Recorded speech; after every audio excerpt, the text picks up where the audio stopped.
السلام عليكم ورحمة الله شعبنا السودان الطيب. متاكم الله بالصحة والعافية أينما كنتم. ومع الأيام السمحة وبلدنا السودان في أمس حاجة لعملية السلام، في زيارة جميلة جدا مع الشباب السودانيين الذين قادوا نضال قبلنا. واليوم طبعا في لندن هنا في زيارتنا جانا عمنا المنادل الكبير الكومريد المعروف لديكم جميعا طبعا، عمنا شحتو عبد الباقي شحتو، الذي يعني قاد النضال من اجل الحامش والمحمشين لسنين عدده، يعني معروف، وهو من دفعات جونجرانج طبعا. المهم احنا نحاول ندي الاجيل ده خباسينه، لكن قبل ده كله طبعا رجل معروف، رجل البر والتقوى ورجل بتاع المساعدات الانسانيه.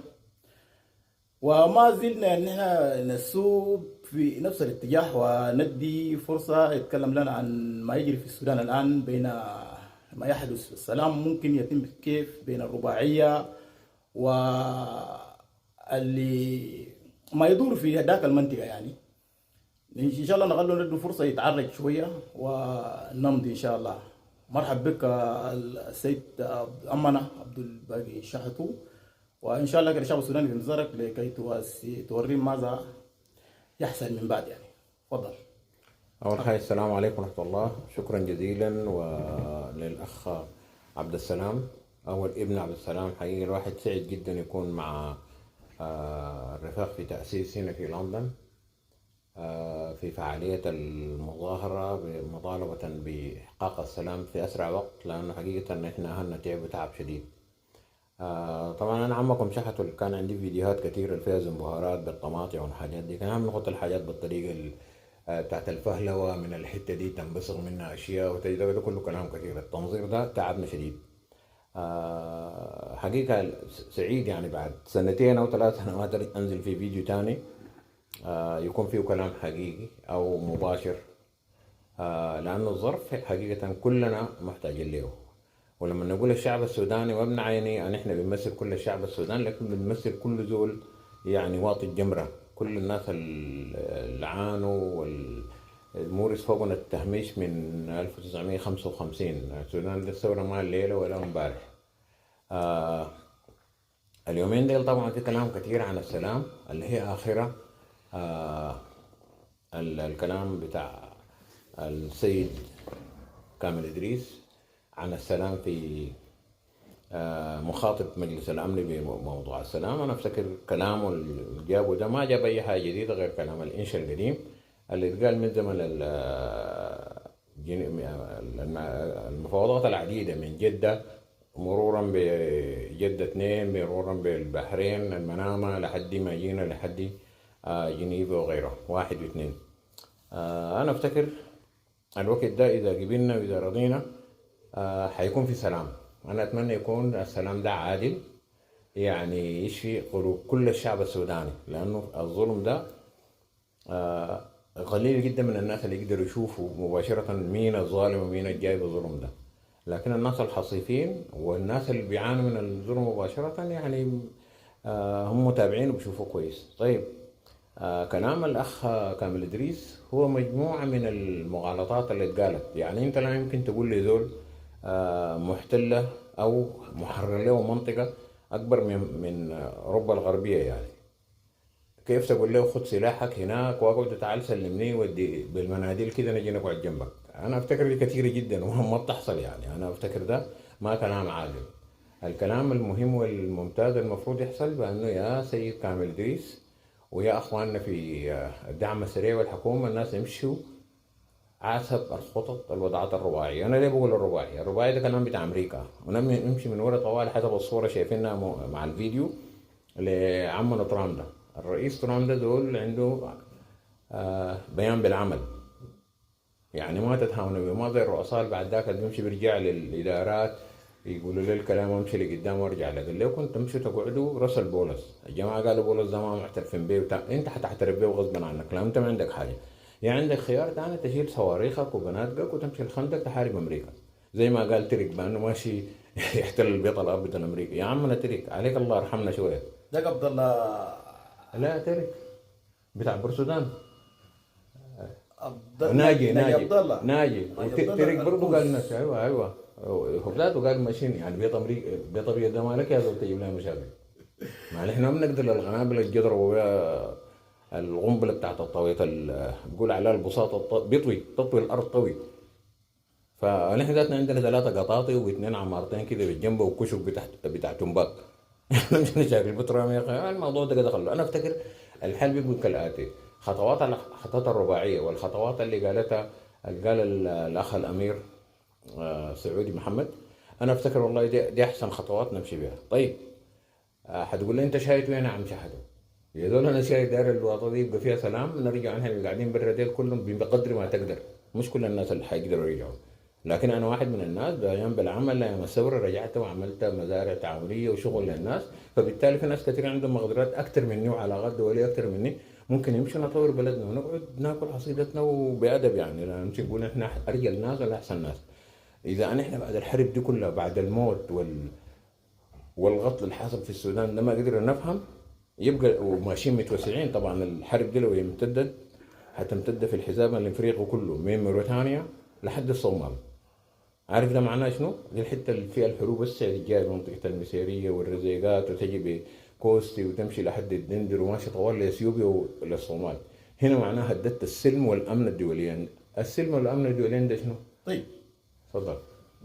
امبارح اما الناس ما دائما بيقولوا، الناس طبعا بيقول هنا في منطقه دائما بالنسبه للامن والسلم الدوليين، اذا كانت في السلام في السودان بحدد امني القومي المصري. ده المثقفين المصريين بيقولوا بهذه الطريقه. اذا كانت في السودان في سلام هيحدد الامن القومي المصري.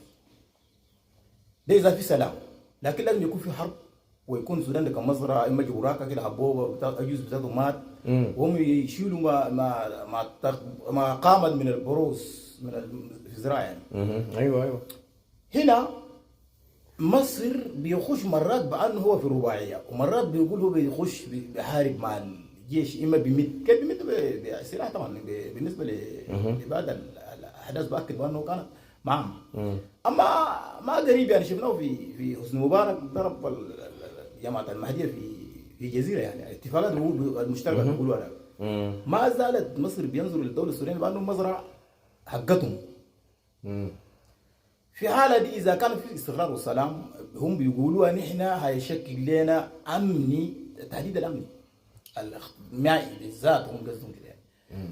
يعني مصر ده هل هو كده هيستفيد منه الدولة السورية ولا كونتينيو كان إذا كانت هذا السلام يكون ماشي بنفس الطريقة؟ انا افتكر الاجابه للسؤال ده انا ما حقدر اتكلم بالكلام بلسان الشعب المصري، لكن حتكلم بلساني انا كمواطن سوداني متضرر من اي تدخلات خارجيه سواء كانت من مصر من السماء الاحمر من غيره.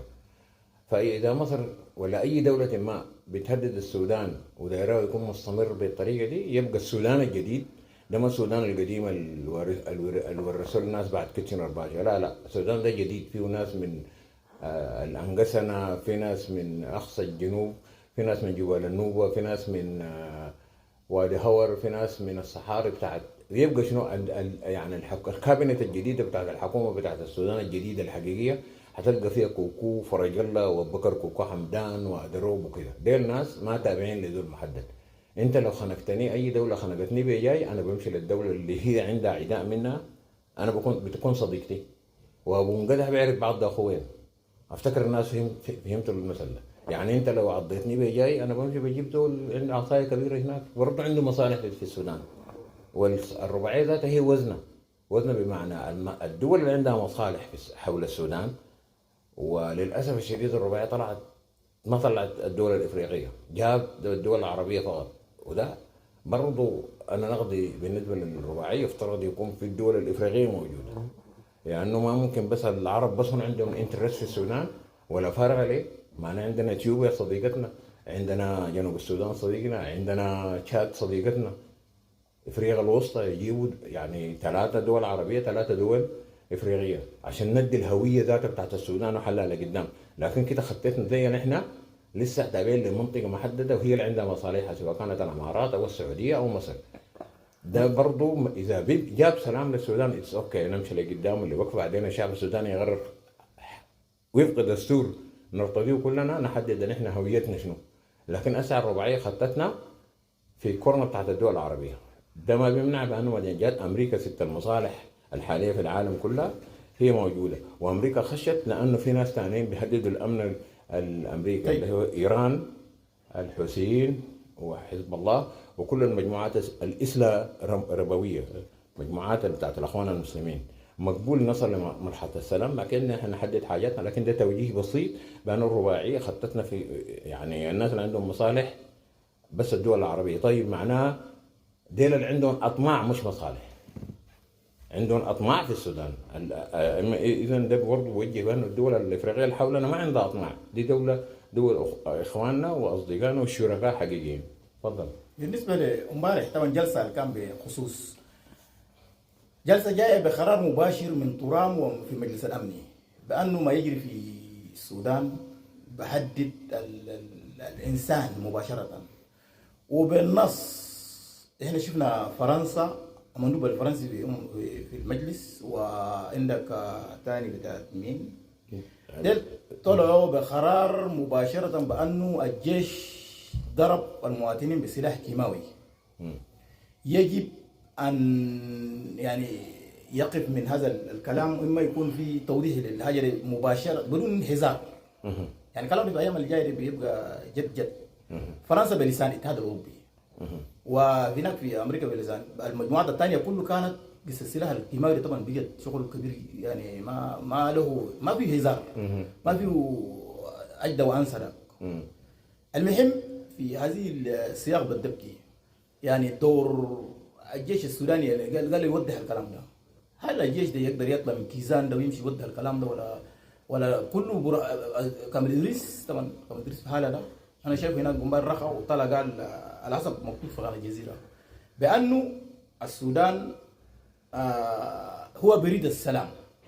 اول شرطه كامل ادريس قال وقف الحرب، وقف اطلاق النار مباشره. هل وقف اطلاق النار ده كامل ادريس كوزير الخارجيه بتاع السودان هيقدر ينفذ هذه القرار خارج الاطار المجموعه الاسلاميه دي؟ طبعا زي ما قبلنا ذكرت في البدايه الكلام بتاع الاستاذ كامل ادريس بانه يوقف حرب تقيف طوالي ونعمل سلام وتجريد الاخوان في الدعم السريع اللي هو بسميهم ميليشيا، وده كلام استفزازي جدا جدا للدعم السريع. برضو خلاص يجمعون في حته واحده. الكلام اللي اتقال في جده يعني يطلع من الاعيان المدنيه. اعيان مدنيه وين؟ ده محتل، ده المحرر مساحه قلت لك قدر اوروبا، يعني قدر اوروبا الغربيه. فانت كيف يعني انا افتكر ده كلام انشا، كلام تضليل للشعب السوداني. لكن المجتمع الدولي دول عارف بالاغمار الصراعيه، عارفين بالعملاء الموجودين في العالم كله عندهم مصالحهم، شايفين اللي حصل شنو. كمال ادريس او كامل ادريس ما يقدر يتصرف ولا غيد انمله من القرار بتاع الاخوان المسلمين او الحركه الاسلاميه ولا الرئيس برهان، واي زول يطلع من المجال بتاعهم بتحصل له مشاكل كبيره جدا. طيب هنا المواجهه نتكلم مع اصحاب الحل والعقد مباشره. يا اخوان المسلمين، انتم حكمتوا السودان ده اكثر من 30 سنه وغيره، وجيتوا حكمتوا ده براكم منفردين، وحكمتوا مع نمير وغيره. وصلتوا وين يعني؟ ده التطور اللي وصلنا له. احنا السودان حرب مدمره جدا جدا. يبقى ادوا نفسكم فرصه يقوم في سلام حقيقي بمفاوضات بغيره، بعد ذاك تجي فتره انتقاليه كما مطروح في الرباعيه، وبعدين تقوم انتخابات لدوره اولى. انتم ما تكونوا موجودين زي ما قالوا، لا انتم ولا العسكريين كلهم برضه ما حيكونوا موجودين. خلوا الشعب السوداني يقرر. الدوره الجايه تعالوا الحشاش يملى شفقته بالديمقراطيه. ده اذا ممكن يعني. اذا ما ممكن معناه حنمشي للخيار الصفري، خيار مع انه زي ما حصل حل الجيش في اثيوبيا، جيش اخر دخل طوال، زي ما حصل في سوريا. المجتمع الدولي ده فتح عليهم ماسوره بتاعت الاسلحه، دخل في 10 يوم بقى قاعد جوا، الاسد بقى ما في. يعني دي كلها خيارات ممكنه. وانا افتكر بعد الخسارات اللي خسرناها في السودان ده اي احتمال الشعب السوداني بيكون قبلان عشان يصل لسلام. انا افتكر الكلام بتاع كمال ده ما حيحصل. طيب اشاره للكلام اللي قالوه ان دي في فرنسا في فرنسا وغيره هناك، والمندوب الامريكي اللي اتكلم بانه انهاء الصراع ده لازم يقع على عاتق الجيش السوداني والدعم السريع. بعد ده ننوه عشان ما نقول ميلين انتوا لجنبه، اي حاجه بتضر الشعب السوداني، يزول انتهك حقوق الشعب السوداني سواء كان اخواننا في الدعم السريع او اخواننا في الجيش، يجب ان يحاسبوا. عفى الله عما سلف ده تاني ما في. اللي احنا لو ما عاقبنا اي زول او وصلنا لكوديسا للموضوع بتاع الاحتزارات والشغل بتاع ساوث افريقيا، بيكون حقد موجود في قلوب الناس، حنستمر طوالي بنحارب بعض ونشاكل بعض. فانا افتكر المناديب دي كلها اتفقت كلها بان السلاح الكيميائي ده خطر وخط احمر. ولاحظ اي دوله استعملت سلاح كيميائي ضد اهلها حصل تدخل بالمجتمع الدولي او مجلس الامن زي ما حصل في العراق، حصل في ليبيا وفي غيرها. فانا افتكر الجيش السوداني دخل في حاجه ما كويسه بيدي الاسلحه، السلاح الغاشم اللي قالوا ياسر العطا، ونفس الكلام الغاشم ده نحن عارفين السلاح المميته هي الغاشم هو المميت. فده الشيء اللي حصل، وده اللي ادى لانسحابات استراتيجيه او تكتيكيه بتاعت الدعم السريع. فانا افتكر ما في قبول لاستخدام الاسلحه الكيميائيه، وده بيجيب مشاكل. يبقى بعد كده هن بيعرفوا كيف يشتغلوا الدبلوماسيه مع العالم، لكن بدون الغش والكذب. الغش والكذب بيكتشف العالم ده وبنخش في محرقه. تفضل. كلام جميل جدا في هذا الوجه ان شاء الله، ونتمنى كذلك الامور تمشي للسلام في اتجاه ذاك. وخطوه جديده للاهل الذين ما زالت لسه مثلا بيساندوا في واجهه بتاعت بيفتكروا بانه يعني ما زالت الحل عند العسكريه الجيش السوداني في بعض المواطنين يعني لسه مخشوشين، بيفتكروا الحل بيجي من طرف دي. زي الناس مثلا عندنا في شمال دارفور هناك في منطقه اطراف كتم، وانت ماشي طينه وانبور وقرناي، ما زال لسه بيحلموا بانه يعني ممكن الجيش يجي تنخيزهم يوم من الايام ولا حاجه زي كده. يعني دي مجموعه لسه بيحلم بالموضوع. وفي بعض منهم في كردفان هنا كذلك، في اوسط كردفان يعني رسالتك لهم شنو دلوقتي؟ والله انا رسلت لي كل الاهل في السودان. اول حاجه بترحم على كل الشهداء سواء كانوا في الدعم السريع والجيش والحركات، لانه دول كلهم اولادنا بفتكر، وديل فقد كبير جدا، وديل الريسورسز، ديل الابن ادم ده ما حتى لو عندك ذهب وعندك يورانيوم عندك اي حاجه، لو ما في ابن ادم بيستخدمها ويطورها انت بتكون فقدتها، لانه بتكون حاجه زي الحاجات مجموعه في كوشه يعني. فبالتالي اي خساره دي خسارتنا بتاعت الشعب السوداني. واي ذو موهوم بانه بينحرب اي النظام بتاع الاخوان المسلمين او النظام بتاع اخونا برهان وغيره يحكموا تاني السودانيين دي بالطريقه اللي فاتت دي، انا افتكر دي مساله واهمه جدا جدا. وزي ما قلت لك اذا استمروا في الاتجاه ده بيكون في خيارين، اما التدخل الدولي، ما حيجيك تاني امريكاني يخش لك عشان يموت عشان عبد الباقي شحته ولا فرج الله ولا حسين ولا احمد، لا. الخيار بتاعهم بيقوم بيفتحوا الاسلحه تخش للذات ده، وانت اي اسلحه جايه هناك بيضربوها لك في البحر، زي ما ضربوا الاسلحه بتمشي لحماس عن طريق السودان غير بيضربوها لك بالطيران، عندهم استخباراتنا. حتى الدوله اللي بتبيع لك اللي هي صديقه تفتكرها صديقه، هي ما بتقدر ترسل طياره بدون علم الامريكان. لو رسلت اسلحه زي دي يعتبر برضه خيانه للدول العظمى بانك انت داير تضر بمصالحها، فبيضربوها هي ذاتها تبقى في مشكله. فبالتالي ما في حل عسكري نهائي خاصة من اتجاه الأخوان المسلمين، لكن في حل عسكري ثاني زي ما قلت لك. دخل الجيش العراقي تحلى، الجيش السوري تحلى، الجيش بتاع منقسو هاي المرة متحلى. ما تقول لك ما في جيش عمره مليون ألف سنة ما بيتحلى يا زول، بيتحلى ويمشي لله زي ما بيقولوا الجماعة. أنا أتمنى الناس ينتهزوا الفرصة بتاعت الرباعية دي، يشوفوا كيف يقعدوا مع بعض، يصلوا لحتة في النص عشان الأمور تمشي. حتى في النص مش عشان انت تاني تستهبل الناس، لا، حتى في النص ده انا بقول لك عشان انت ما تجيك في رقبتك، هتجيك في رقبتك، لانه الدول الثانيه ما خسران حاجه، عنده قطيه قلت لك وشجره، انت الخسران. يعني الخساره اللي حصلت في الخرطوم دي خساره كبيره جدا للسودان كله، لكن الهامش هناك تضربت فيه شنو يعني، مش حماره وغنمايه وكده. فانا اتمنى نمشي للسلام، ما في حل يا اخوي غير السلام، واللي احنا كسودانيين عشان نطلع من الغبن والحقد لازم يكون في مفاوضات عشان ما تصل. يعني حتى لو حصلت الحرب بانتصار مثلا جهة محددة مثلا، تحتاج تشتغل شغل شديد نفسي في الطرف الآخر اللي يعتبر هو منهزم. ما ده أخوك في السودان يعني حتقطعه كده زي ما قال بقان بيطوطي جنوب السودان ده في بيرش تمشي، ما برضه جيران السودان هسه دقوني يوم ذاك من هيليج فاتوا وين يعني؟ ما فاتوا جنوب السودان، كان جنوب السودان ما في حيقع في هاوية. فبرضه نحن زول بيتوهم مثلا زول من غرب السودان او من المهمشين انا اقول حنحزم الجهه الاخرى نرجعهم في البحر والنهر، لا هذا كلام فارغ. ده اخوك زول مواطن معاك اخطا يتحاسب على خطأه، انا خطأت اتحاسب على خطئي، ونجي نقعد عشان الاجيال الجايه اللي بعدنا يعيشوا زي البشريه اللي في الدنيا دي. وشكرا جزيلا وشكرا للاستضافه. اول حاجه اخواننا ناس لندن هنا المماطلين الثوار نشكركم لحسن الإقامة والاستقبال، والله خجلتونا يعني كنا نقول شنو الحمد لله كنا هيتوا أولادنا ونحن تيربنا ناس. شكرا. والله زي ما بقول المثل السوداني يعني يا ريت في كل بلد يكون عندك ولد، وانا نتمنى ان الشعب السوداني لما تمشي تزور ما تجي زياره مثلا في جوله مثلا سياسيه وتمشي، انزل واشوف فقد الاهل هنا وناس تتعارف، وربنا قال جعلناكم شعوبا قبائل لا تعارفوا، التعارف تساؤل، اسال واعرف من وين ومن هنا. عمنا عبد الباقي شهته احنا له كل الود والتقدير وعرفناه يعني شفناه من ايام الثوره في 2016 لما كانت بحكي دائما ان طبعا انا كعبد السلام وجهتي وجهه اقتصاديه دائما والتنميه، بريد اي فيديو بيتكلم عن اقتصاد وتنميه البلد بحاول يسمع لهذا الشخص.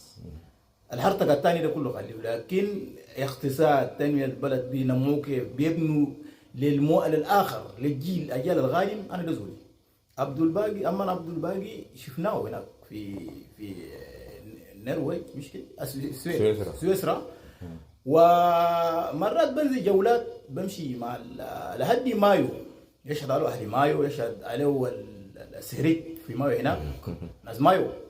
امكم عبد الباقي الليله معانا طبعا هنا، وان شاء الله لكم كل الناس بيستحضروا الناس مايو، لكن يعني من هنا لكم اهل مايو لكم الشكر والتقدير كلكم. ومايو ان شاء الله قدام يعني الناس ما تستهتر مايو مايو السودان يكون جميل، حسين سوق الجو سوق 6 عندك الكلاكلات هناك شركه المحطه الوسطى، كل المناطق دي هناك في مايو نحن مرينا عليه وعارفين ان شاء الله شباب مايو من هنا ان شاء الله رساله يصلكم ملينا معكم عمكم الزعيم عبد الباقي، والرجل الفضول ورجل بصراحه رجل نزيح جدا في تقديم العون وتقديم المنظمات اللي بيجي بيقدم العون ده اكثر كان الافاده بيستشيروا هذا الرجل للمستشارين الكبار في اتجاه الصح وين، لانه رجل صادق ورجل خلوق بدافع عن اهله بطريقه جد.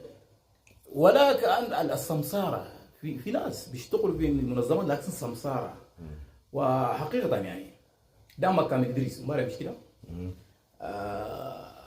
يبدو لي دي الجلسه ده مش كده؟ ان شاء الله ماشي. لا بعد anyway ده اللي حصل. طيب يا عناوين بس.